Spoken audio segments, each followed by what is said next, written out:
Hey guys, and welcome to, I guess I can just make this, Cringe of the Month. Very early, I know. But I wanted to make this video at least on Halloween, but I got so procrastinating. I have no excuse. Anyway, Cringe of the Month this month is what I wanted to talk about on Halloween, and that is Scooby-Doo Curse of the 13th Ghost, a continuation and a finale of the series that I believe came out in 1985 or 1986. Give me a second to check real quick so I don't look like an idiot. Yep, it was 1985. Anyway, opens up like a tradition, almost like a traditional Scooby-Doo thing, where we have the gang chasing someone in a mall. And the only real difference from this little, and also I just want to say, a lot of Scooby-Doo movies seem to start with ending a mystery. It never is them discovering one. It's always them finishing one up. I always like that little cliche it basically is in Scooby-Doo movies. But the one minor difference in this is Daphne constantly pointing out things that they could be doing differently in the chase scene. With Fred, of course, shooting it down, with him feeling like he clearly knows how to lead since he's been doing this for a while. The gang, thanks to Daphne, catch the guy who they think is the crook. Twist of the fact, he's not. And the sheriff of Crystal Cove, and also a video will be coming out about this character since I won't say anything yet, but a video is coming out about this one specific character. He reveals that it was someone else who did the crime, and warns them that if he sees them driving the mystery mission again, he will lock them up because they're now 17 in this movie. So soon they're almost 18, so they can be prosecuted and charged with assault if they keep meddling. Which I find that very quick joke very pleasing, because they're always called meddling kids, but you never really know how old they are. The fact that he says that they're almost 18 can just say like where they are in this. It's just fun to me. So and then cuts to a yard sale where it's seemingly like the mystery gang is retiring, and everyone's has heavy weight on their shoulder with them having to retire. All except, of course, Shaggy and Scooby. They couldn't care less. There's no more fights. Then at the yard sale, a stranger picks up the crystal. Why am I? Oh yeah, because I was about to say. I'm sorry. It's late, so I'm a little tired. That's a fucking lie. I don't get tired, and I hate it. Anyway, guy finds the crystal that Daphne, Shaggy, and Scooby used to call a character named Vincent Van Gogh. No, Vincent Van Ghoul. My apologies. Van Gogh. That's the painter that that protesters have been disrespected for no stupid reason. Daphne, Shaggy, and Scooby are all paranoid that this thing is here. But before this, I actually want to go back to the beginning for a second. It doesn't open with the traditional Scooby-Doo. It opens with Vincent and a friend of his who, spoiler alert, of course, is clearly the villain, chasing the 13th ghost. And I do have something to say about the 13th ghost in this. But it turns out in this, Vincent's friend sacrifices himself so that Vincent can capture the last ghost for the chest of demons. Also, I'm positive I said this in the last Cringe of the Month video I did. I swear to God, Vincent Van Ghoul is voiced by the guy who does the freaking intro and outro to Michael Jackson's Thriller. I swear to God, it's the same character. It's the same guy. They sound too much alike, especially in the opening for the 13 Ghosts of Scooby-Doo. But yeah, Vincent says he's been trying to call them for years on the crystal, and letting them know that he's found the 13th ghost. Now, of course, Fred and Velma, they're all skeptical, or Fred's more shocked that they've never said anything about this. Well, of course, Velma, being the skeptic, she doesn't believe anything. She believes it's all bullshit that they've seen actual ghosts. We have a cool montage of Daphne getting ready in both a retro and a retro modernized look of her 13th ghost jumpsuit and hairstyle, where they do reference the hairstyle of the 85 show. I don't know what style you call that, but it's now more modern. It's still kind of this, but it's still Daphne's long hair. Yeah. So they travel to Vincent's home with the mystery machine, the red van from the old show, and the one a lot of people I probably would recognize with the non-traditional Scooby-Doo show, since it's the, you know which one it is, it's the red van. And while there, they come across a haunted while Velma's still coming up with reasonings behind the ghosts because she refuses to believe in them. We all of a sudden get our first paranormal activity attack. A haunted race car chasing them all over the place. And again, there's scenes in this that I love. It's Daphne taking control of everything. And also Fred being surprised that Shaggy and Scooby are relatively normal, because I said this before in the Cringe of the Month for October. The 13 Ghosts of Scooby-Doo probably gave us one of the bravest incarnations of Shaggy and Scooby. Because, and I always say this, with almost, especially when you look at the cartoons or even some of the specials in movies, a lot of the times Scooby and Shaggy are forced to deal with stuff with the temptation of Scooby snacks. With the 13 Ghosts, and I watched all 13 episodes, they only used the Scooby snack trope twice. That to me shows that these two are brave. It's just, they're also cowardly brave. Anyway.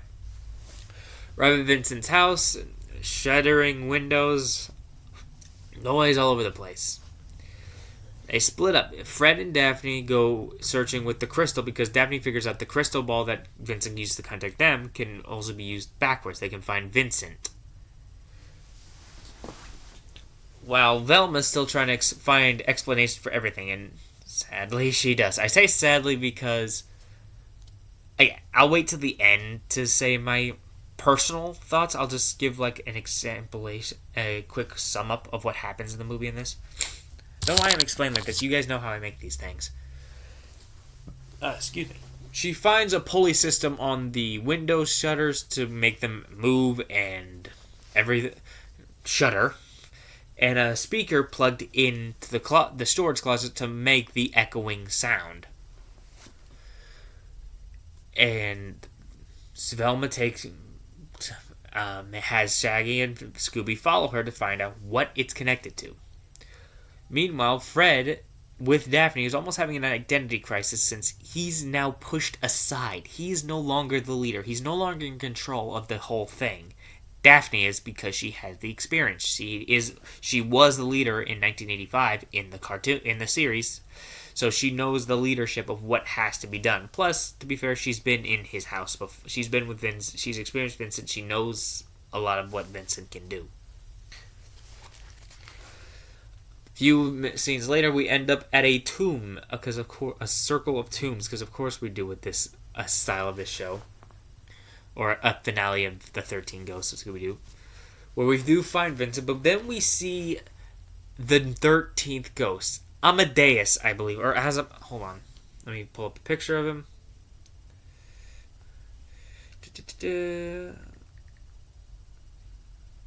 And I've always said this about the ghosts in the 13 Ghosts of Scooby-Doo. There's always been a very appealing look to them. To where some of the ghosts can be very simple, but then others have a very interesting design. Okay, is there not like a clear... Here we go. Asmodeus, yes, the Demon King he is referred to. That is a great design for this kind of character. I'm almost glad they did wait all these years to make the finale of the show, just so the evolution of the animation could do something like this. Could you imagine this kind of a character drawn in the 1985 style that they had back then? Because I sure as hell don't want to. Yeah, there were simple designs for the ghosts, but they were simple, but it's kind of like how you can look back on Jimmy Neutron,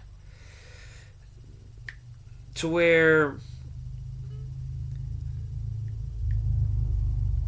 the designs are very simple, but it's also memorable, to where by memorable memorable, I mean they're at least unique. There are some with a unique look, because here we go.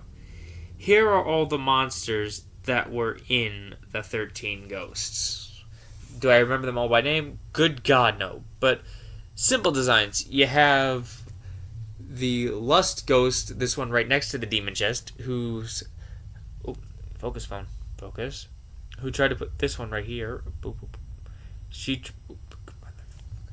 tried to have... She was a love demon, like a succubus. But instead of sex, it was just a kiss that put sorcerers under her spell. But then you get to someone like... this guy. Again, don't remember his name, but I remember this was an episode where there was a sanctuary of ghosts.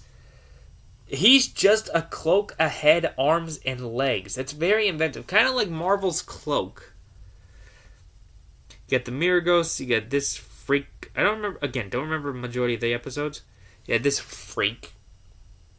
The TV ghost. There were a lot of good ones. But I will say, I'm positive I also said that there was one ghost in particular that always made my head twist when I watched the episode, and it's this freak. Time Slime. Or Slime Time, something like that. He had the most mind episode with me, because time travel episode... I've talked about the quick thing, I guess. Time travel episodes have always been something with me where I hate. I hate time travel. That's why I hated or lost interest in CW's The Flash, because they use that crap too freaking much. But with that episode of Scooby-Doo, it just made me think of what the hell happened. What did he do to everything to get the reaction that we have from the characters? Anyway, that aside, we get the Demon King, the most powerful of the 13th ghosts. And to be fair, this ghost has been loose since 1985. I don't know if time moves as smoothly as it does in Scooby-Doo, or where the freaking time broke from the 13 Ghosts to Curse of the 13th Ghost. I don't know where the timeline is in everything, but this ghost has been around forever, basically. So there's no doubt that this freak is powerful. To where, and it's explained later, that it's drained Vincent of his power. He has no power. He has no magic. He can't do spells. So I got a little stuffed nose. Not sick, just have a stuffed nose. Meanwhile, while the 13 Ghost Gang is doing what they do, Velma and Fred are sent to the town in the Himalayas because, here's what happened. They are looking for the chest of demons. Vincent thinks it's with them, and Shaggy explains he mailed it to Vincent at his house in the Himalayas. Weirdly, the house Vincent was staying out of there was a B&B, so he doesn't live there. He just rented a room there, or rented it, I guess. So that's where they think the chest of demons is. The land where the first episode happened. So that is, they fly.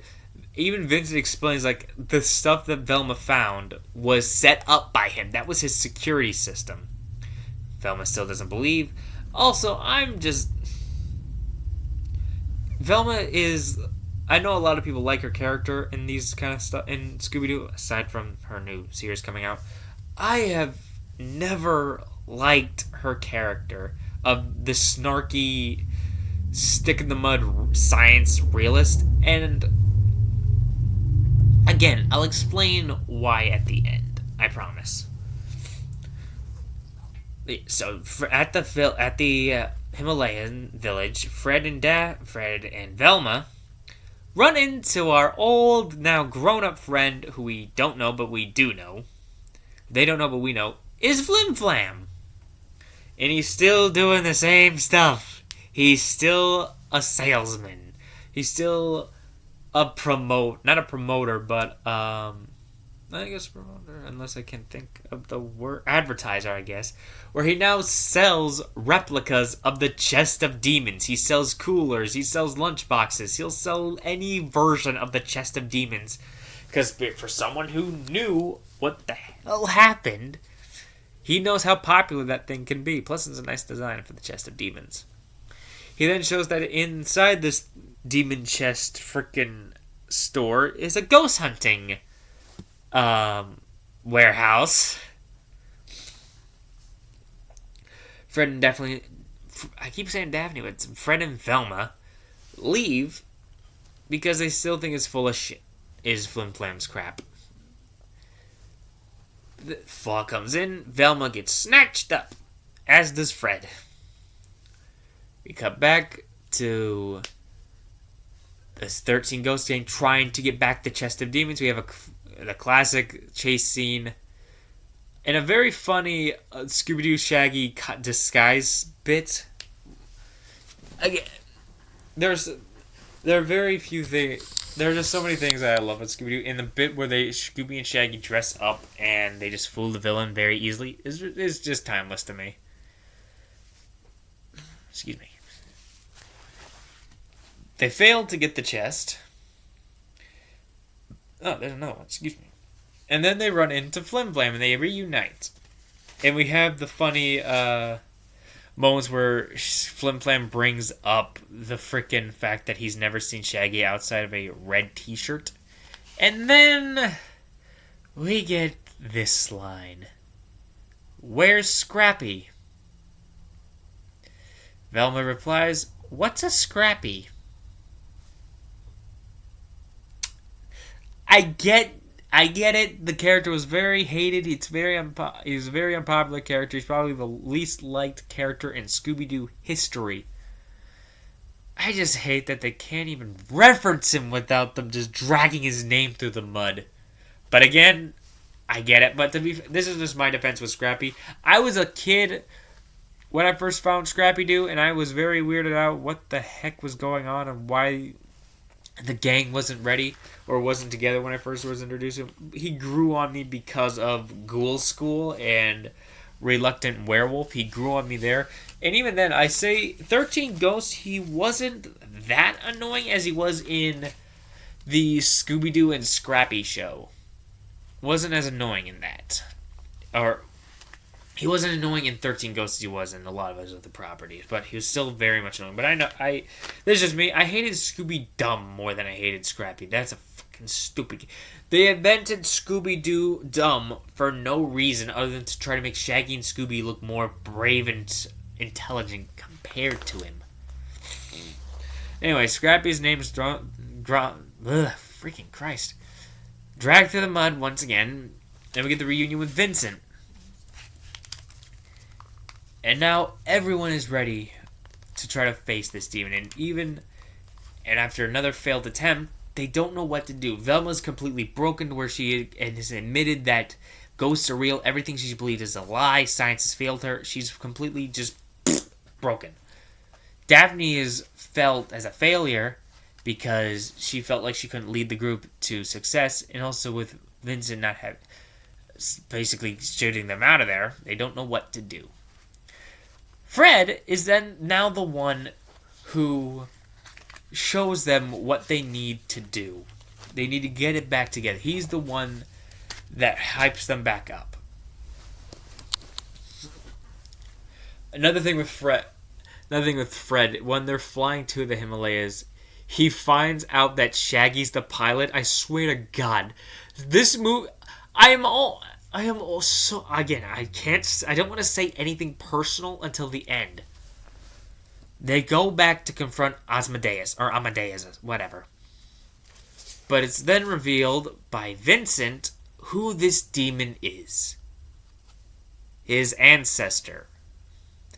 The man who created the 13, a man who was consumed by power, by basically going to dark magic. He was basically the first demon of the chest of demons. The whole freaking reason that chest was made was because of Vincent's ancestor. His ancestor became Asmodeus. Again, I will give my thoughts on this at the end.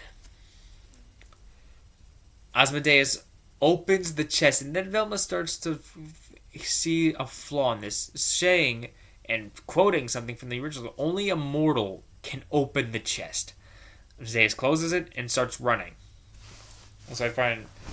Also, I just want to say this is not a personal thing. I just want to say I'm disappointed. Let me follow up the two dummies.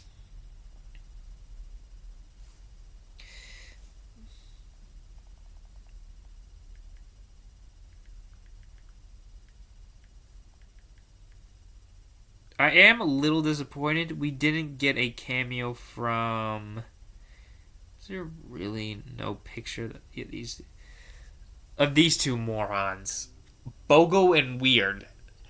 They're like the main canonically episodic antagonists. They were like the main villains you would always see. Yes, they were dummies who would constantly screw things up, but they were the ones that had Shaggy and Scooby open the chest of demons in the first place. These are the two that the show kind of happened. So the fact that they're kind of ignored and just given the Scrappy-Doo treatment kind of upset me because I don't believe they were ever put into the chest. I don't think that ever happened. So these two morons could still be lurking about because who fucking knows at this point. So yeah. Just let people in mind that we didn't see those two or even hear a reference to them, I guess. But I don't think they ever knew their name. I just think they knew them as the two ghosts. I don't think they ever knew their names were Bogo and Weird. Anyway, as mystery wraps up, we find that Asmodeus is in fact not the 13th ghost. It is, shocker, Vincent's former friend. What was he going to do? He was going to sell the chest of demons as an ancient artifact to make millions of dollars.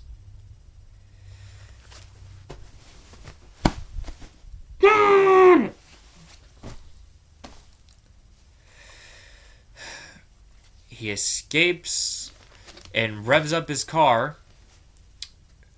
It's also the car that was attacking them in the middle beginning. And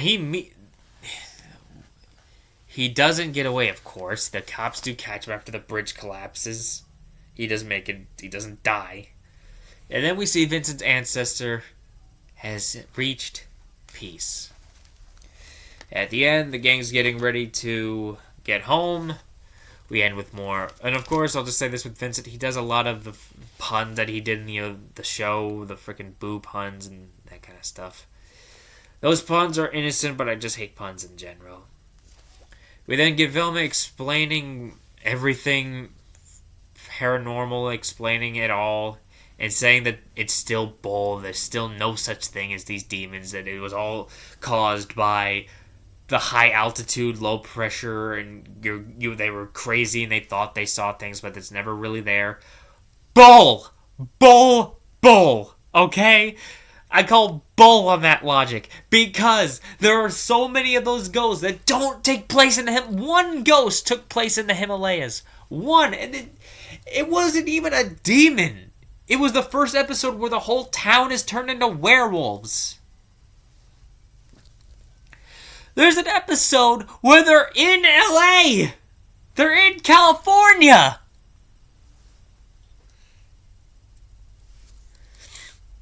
They didn't leave the house for episode 10, I think. With the episode with Time Slime, they're in Sweden. So that one, I guess I could give them credit. With this freaking idiot episode, the last episode of the cartoon, they were all around a place, but they were nowhere near high altitude.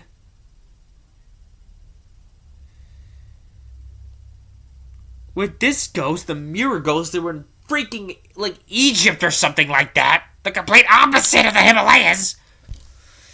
Yeah, she's threatening to open the chest, but with so much paranoia of saying that she might be wrong, she doesn't open it. Also, they do a cop-out with the... And I'm going to say that a lot with some of these things, I believe. Where the chest was just in the frickin' van. How do you not notice that, first of all? And the chest that Amadeus and everyone was chasing was a cooler that Flim Flam had sold Shaggy. Anyway, happy ending. The Vincent's family members at ease. His soul has been rested and all that crap. All good endings. Here are my personal problems. Here's my personal thoughts. This movie is painfully decent. It is painfully decent as the finale and the wrap up. Did I go into this thinking I would hate it and think it would be spitting on the grave in the memory of the 13 ghosts of Scooby-Doo? Yes. Does it do that? No. This movie doesn't spit on its grave, it dry heaves on its grave. A movie that spits on the grave of a good Scooby-Doo property is Return of Zombie Island spitting in Zombie Island's face. That movie spit on the grave in the tradition of Zombie Island. That was not an unsolved mystery. That was a paranormal experience of hell on earth. This... It's painfully okay. It's decent. It's good. It's not great. And in my opinion, it's still not the send-off the 13 Ghosts of Scooby-Doo do. And here's a reason I don't. I don't like Velma in this. There are so many ways that they constantly show up the paranormal by having it be nothing. This could have been the one movie with the aside of Zombie Island 1. The fact I have to say that could be a showing that paranormal activity in this world is a thing. Introducing Fred and Velma to the 13 Ghosts of Scooby-Doo line is good. It can work. But there are things that just I don't like. Fred's personal problems of not knowing where he is in the gang anymore. That's funny. Velma trying to constantly solve everything. That gets annoying. Especially at the end where she's explaining, oh, she was carried up because she was in a ski lift. You thought you saw the demons because of the high altitude. Oh my god, it's so annoying. The only time it comes in handy is when she says that only a mortal can open the chest. That is good. That is worth it. Another thing I don't like about this is the cop-up for having the Demon King, for having Amadeus being Vincent's ancestor. I feel like that is a cliche of when you don't know what to do. And that's not saying this team didn't know what they were doing. I feel like they did definitely brainstorm this and thought there would be a good idea and a good twist to have someone of Vincent's family being the 13th ghost. I think that they thought it was a great idea, and to an extent, it is. It is a good idea if that's what they went for. Having the twist villain crap, because anyone who went into this movie, seeing this character for the first time, seeing Vincent's friend in the intro of the movie, immediately, bang, he's the villain. Because you never have heard Vincent talk about him in the show. Anyone who watched the 13 Ghosts of Scooby-Doo, they've never heard Vincent talk about this guy. And now all of a sudden he's part of Vincent's past. My god, that is a painfully obvious thing. And that's something that Scooby-Doo movies do a lot. They do a lot of painfully obvious things. Reveals too early. Another one is Curse of the Lank Monster that came out in 2011, I believe, on Cartoon Network, to where the intro clearly showed. God, there's something in my eye. Clearly made it out who the villain is. It's oh my god, it's so painfully okay. Do I think we could have gotten a better ending? Oh, absolutely. We can always get a better finale. Because this could still be a thing. Since this was a freaking a guy who wanted to sell it for money, there is still the chance that the 13th demon is out there. Yes, Amadeus, his ancestor, whatever I don't remember Vincent's ancestor's actual name. Yes, he is finally at peace. He is finally at rest. That doesn't solve crap to me. There is still the idea that the 13th ghost is there. Because how freaking else could this mortal man... Yes, he's a freaking wizard or warlock, whatever the devil they're called in this world. Yes, he's the same thing as Vincent. He can use magic. But Vincent was constantly called the most powerful warlock in the world. He was constantly called the most powerful. How could a fake demon fool the most powerful magical force in this world. I still, to my heart, believe that the 13th ghost is not in the chest. I still believe that. But again, if you love the 13th Ghost, you'll find that if you do watch the 13th Ghost of Scooby-Doo, if you have watched the show and you haven't watched this movie, you'll find it painfully decent. That's the best I can say. It's decent. It's an okay send-off and an okay wrap-up to the 13th Ghost of Scooby-Doo. It's fair. It's fine. I can't say it's great because it's not great. It's good at my most generous moment. It blew out my expectations. I will give it that the animation, just like every Scooby-Doo animated movie, it blows it out of the water. The Scooby-Doo animation movies, I don't feel like get enough respect, especially because of Zombie Island. The hand-drawn animation is definitely so much better. But the animation, the colors, the shading, everything is so well done in these movies.